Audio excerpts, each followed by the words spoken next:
Welcome to My Expat Stories. Today we hear from a business owner from Edinburgh who thought he'd found the perfect way to start over after a painful divorce. A beautiful woman, a small resort in the mountains of Chiang Rai, and a chance at a new life. The price was unbelievably good because she needed to sell her family's property quickly. The lawyer verified everything. The contracts were signed at what looked like a government office. And then one morning, the real owners showed up. Here's his story. I'm Graham, I'm 55, and I was standing in the garden of what I thought was my resort when two Thai men got out of a pickup truck and told me I was trespassing on their property. I had the keys in my pocket. I had the contracts in my bag. I'd spent £140,000 10 days earlier buying this place. Except the man standing in front of me was holding the real title deed with his name on it. And Achara, the woman I'd fallen for, wasn't answering her phone. And the lawyer who'd verified everything had disappeared. Let me tell you how they did it. I spent 25 years building and running a construction supply business in Edinburgh, worked long hours, built strong relationships with contractors across Scotland, made a decent living. But in 2022, my marriage fell apart. My wife and I divorced after 28 years together. It was painful, expensive. It left me questioning what I wanted to do with the rest of my life. 28 years. More than half my adult life. Gone. After the divorce settlement, I was left with approximately £160,000. Not a fortune, but something. A chance to start fresh. I sold my share of the business to my partner and decided I needed to leave Scotland for a while. Clear my head. Figure out what came next. I'd always been interested in Southeast Asia. I'd visited Thailand twice before, once in the 90s and again in 2010. I'd loved it both times. The culture, the climate, the food, the relaxed pace of life. It all appealed to me in a way Edinburgh never had. In November 2023, I booked a one-way ticket to Bangkok. No fixed plans, no timeline, no idea what I was doing. I just wanted to travel, explore, see if I could imagine building a new life somewhere in Thailand.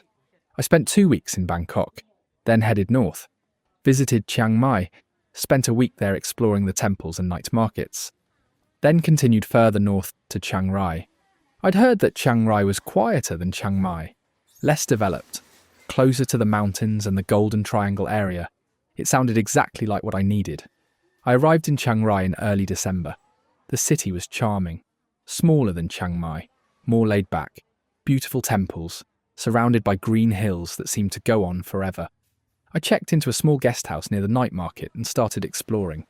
I walked around the city, visited the White Temple and the Blue Temple. Spent time at cafes just watching life go by. I felt more relaxed than I'd been in years. Maybe since before the marriage started falling apart.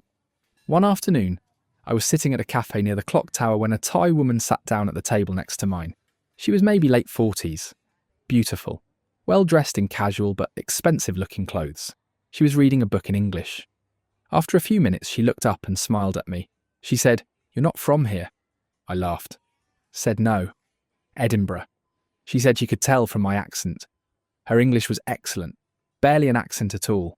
She said she'd lived in London for a few years when she was younger, studied hospitality management. Her name was Achara. We started talking. Just casual conversation at first. She asked what brought me to Chiang Rai. I found myself opening up to her. I told her about my divorce, about selling my business, about wanting to do something different with my life. She listened carefully, nodding sympathetically. She said she understood what it was like to start over. She'd been through her own difficult divorce a few years ago. We talked for over an hour. She was easy to talk to, intelligent, funny. There was something about her that made me feel comfortable, like I could be honest without being judged. When she said she had to go, I asked if she'd like to meet for dinner. She smiled and said yes. We met that evening at a restaurant she recommended. Small place near the river with outdoor seating. We talked for hours. She told me about growing up in Chiang Rai, about her family, about her ex-husband who'd been controlling and difficult. She said after the divorce, she decided to focus on herself, travel, enjoy life, not rush into anything.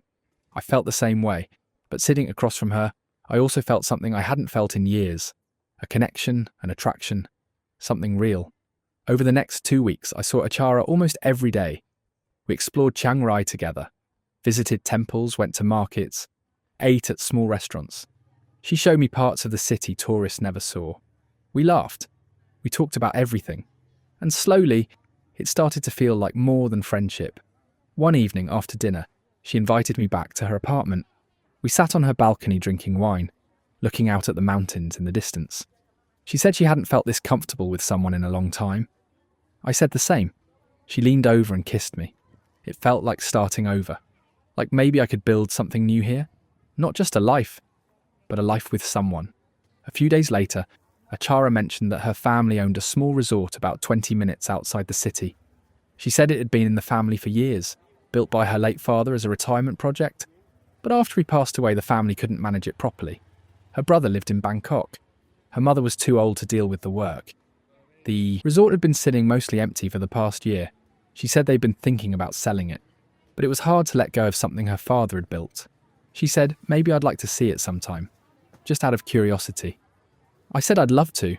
The next morning, Achara picked me up in her car, a silver Toyota.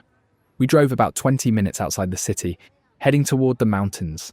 The scenery was beautiful.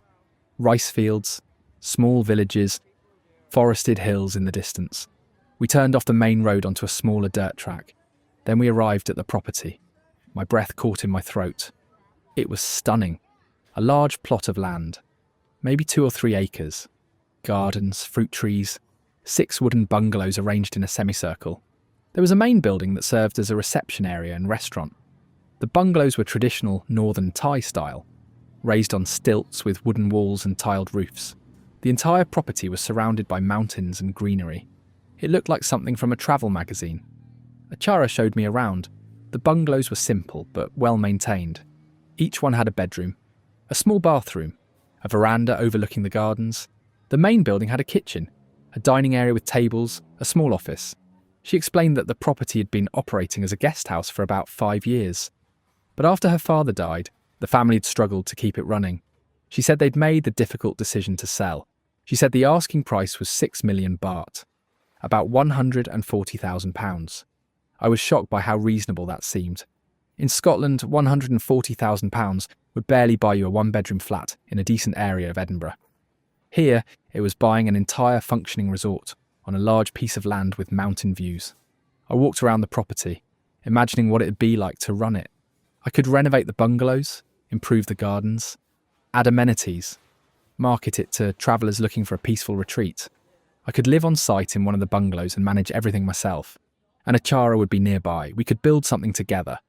Maybe not as business partners, but as partners in life. The more I thought about it, the more excited I became. This could be exactly what I was looking for. I asked Achara about the details. Who owned the property legally? What was the status? Could a foreigner own land in Thailand?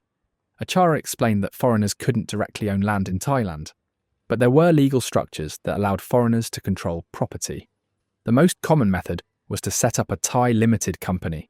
The foreigner would own 49%. Thai nationals would own 51%. The foreigner would control the company through shareholder agreements. The company would own the land. She said her family had already set up a company structure. The sale would involve transferring the company shares. She said it was simpler than buying the land directly. All the permits and licenses would transfer as well. She said her cousin was a lawyer. His name was Narong. He specialised in property transactions for foreigners. He could handle everything, make sure it was done properly and legally.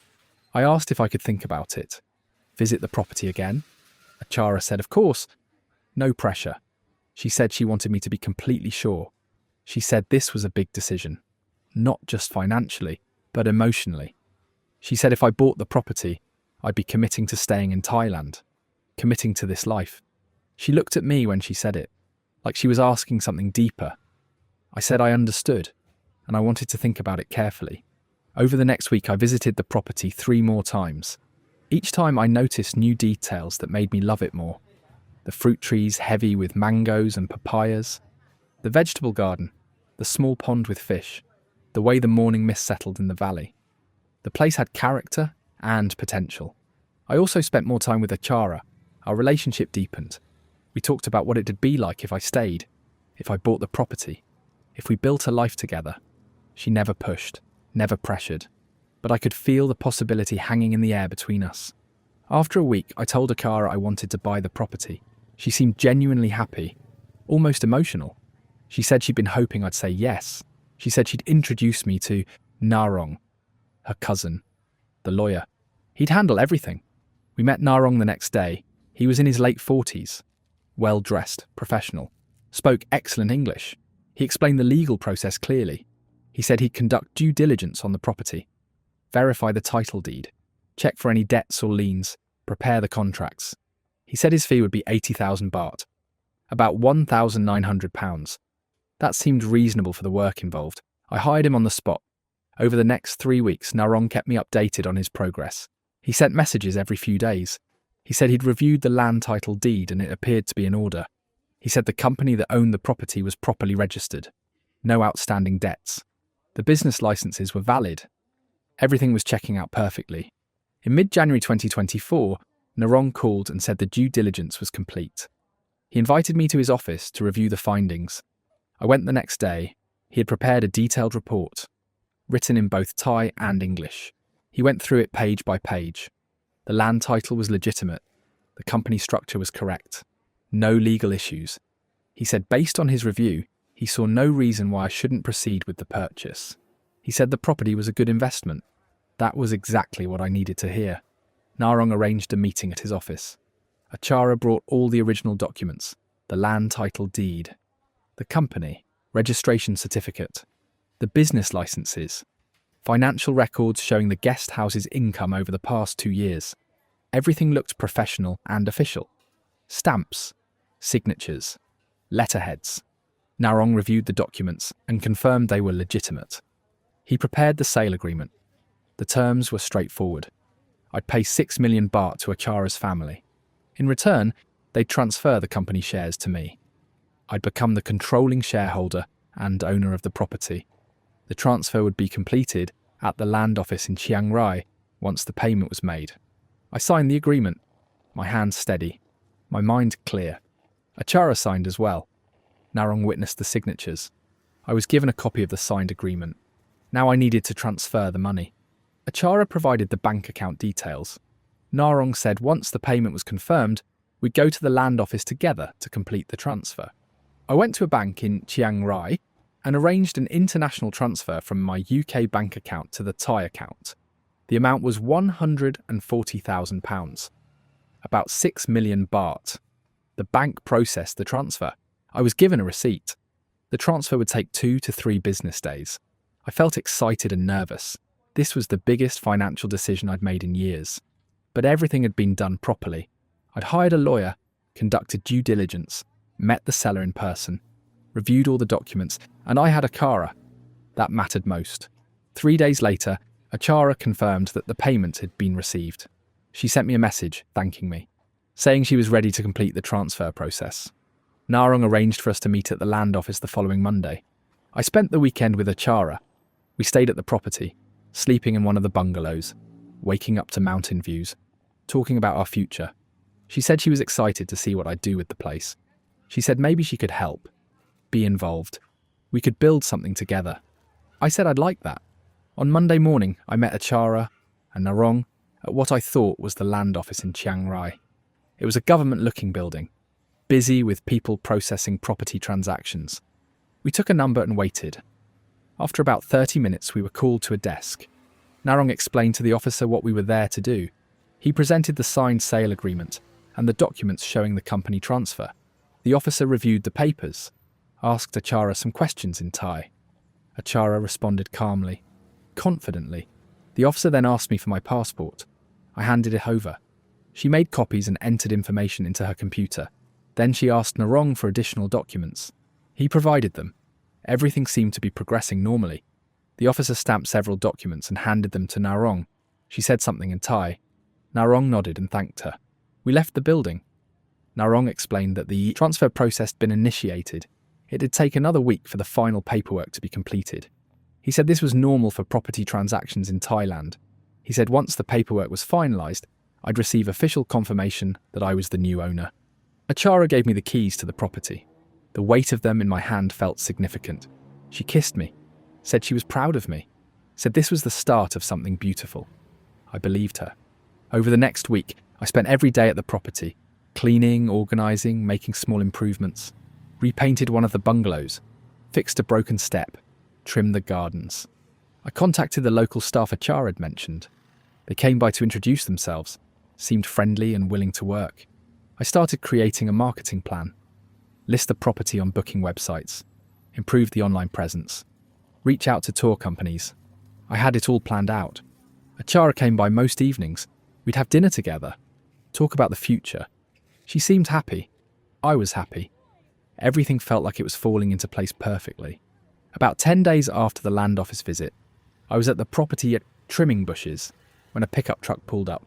2 Thai men got out, both in their 40s, dressed casually in work clothes.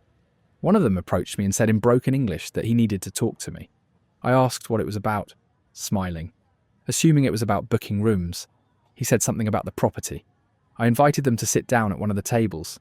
The man who spoke some English introduced himself as Boonmi. He said he was the owner of the property. I laughed. I thought it was some kind of misunderstanding. I told him that couldn't be correct because I'd just purchased the property from Achara. Her family had owned it for years. He shook his head slowly. He said Achara didn't own the property. He did. He said his family had owned this land for 20 years. He'd built the resort with his own money, his own hands. He said he had no idea who Achara was, but she had no right to sell anything. I felt a wave of panic wash over me like cold water. I told him that couldn't be true. I'd seen the land title deed. I'd hired a lawyer who'd verified everything. I'd been to the land office. Boonmi pulled out a document from a folder he was carrying. He showed it to me. It was a land title deed, written in Thai with official-looking stamps. He pointed to his name on the document. He said this was the real title deed. It proved he was the owner. My hands started shaking. I called Narong immediately, explained what was happening, my voice tight. Narong said he'd come to the property right away.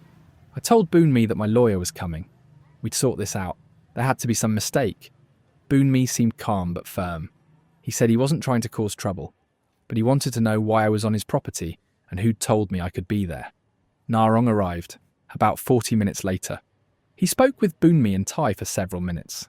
I couldn't understand what they were saying, but I could see from Narong's face that something was very wrong. His expression changed. He looked pale. Finally, Narong turned to me and said we needed to talk privately. We walked away from Boonmi. Narong looked shaken. He said Boonmi was telling the truth. He was the real owner of the property. The land title deed I'd been shown was a fake. I felt like the ground was collapsing beneath me. I asked Narong how that was possible. He'd verified the title deed. He'd conducted due diligence. He'd confirmed everything was legitimate. Narong said he didn't understand.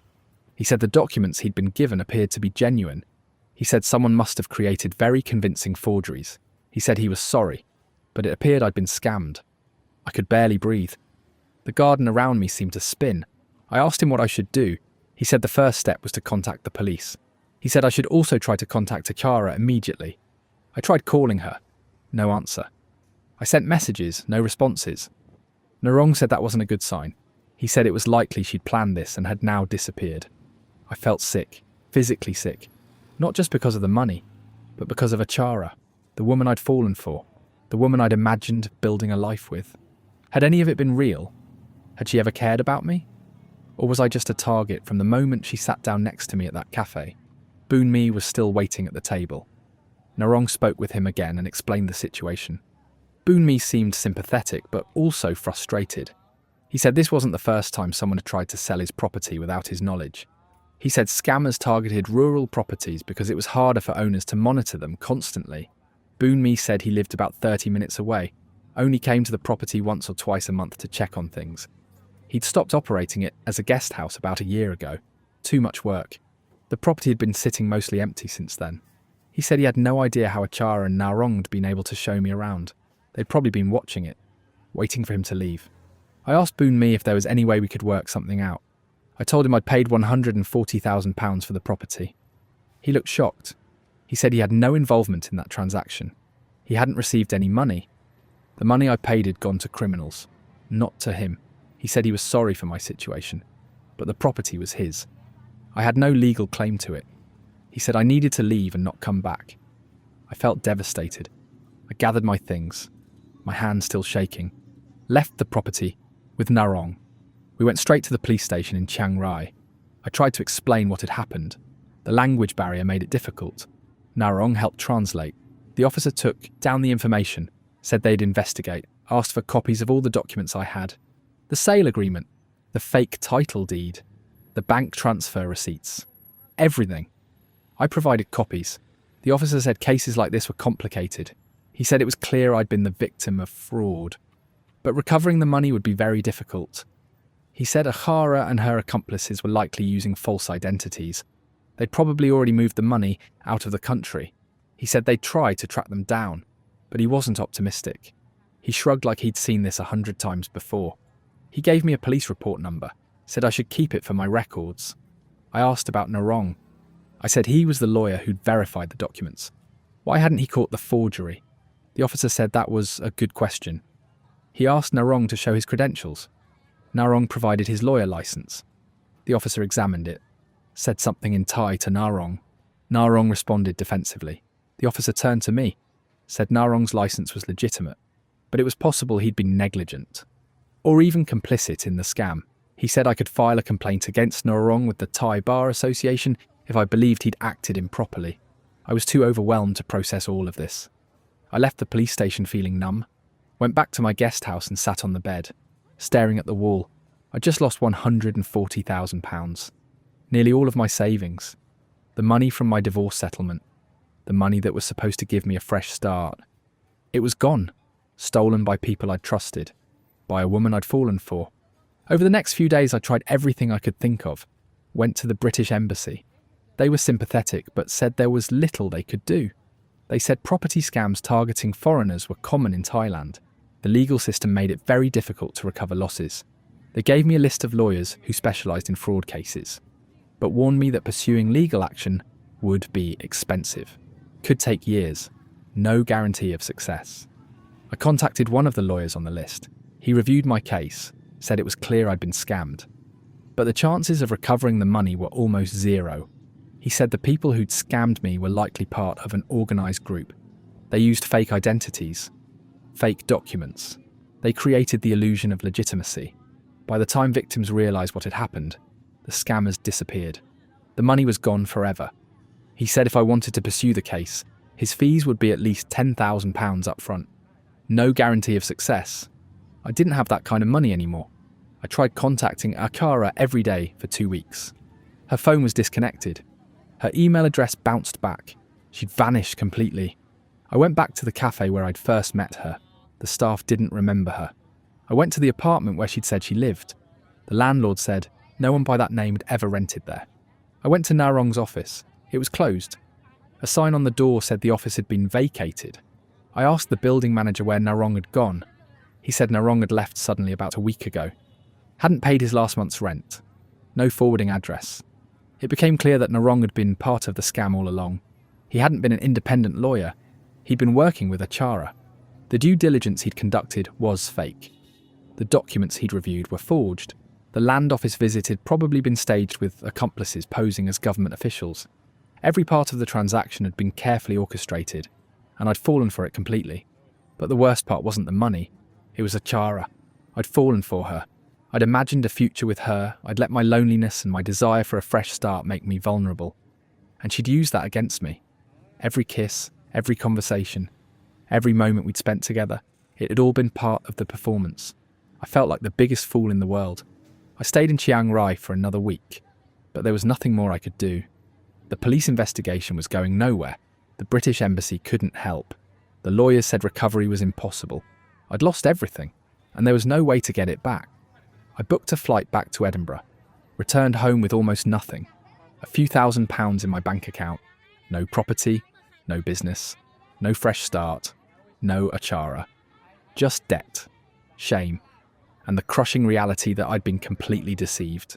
The first few months back in Scotland were the darkest of my life. I had to move into a small rented flat. I had no job because I'd sold my share of the business. No savings. I was 55 years old, divorced, broke, starting over from nothing. I fell into a deep depression. Barely left my flat. Stopped answering calls from friends and family. I couldn't face telling them what had happened. Too ashamed. Eventually I had to find work. I took a job at a construction site. manual labour. It was humbling work for someone who'd once owned a business, but I had no choice. I needed income. It's been over a year now since the scam happened. I'm still working at the construction site. I've managed to save up about £8,000. Nowhere near what I lost, but it's something. I live simply now, no luxuries, no holidays, no dreams of owning property abroad. Just work, rent, food, trying to get by. £140,000. That's what it cost me to learn that the beautiful woman who kissed me under the stars and talked about building a future together was a professional con artist who'd done this before and would probably do it again. That's my story. I handed over my entire life savings to a woman I loved and a property that was never mine. I hope sharing this prevents someone else from doing the same. Thanks for sharing, Graham. The romance property scam is one of the cruelest cons in Thailand because it weaponizes loneliness and hope.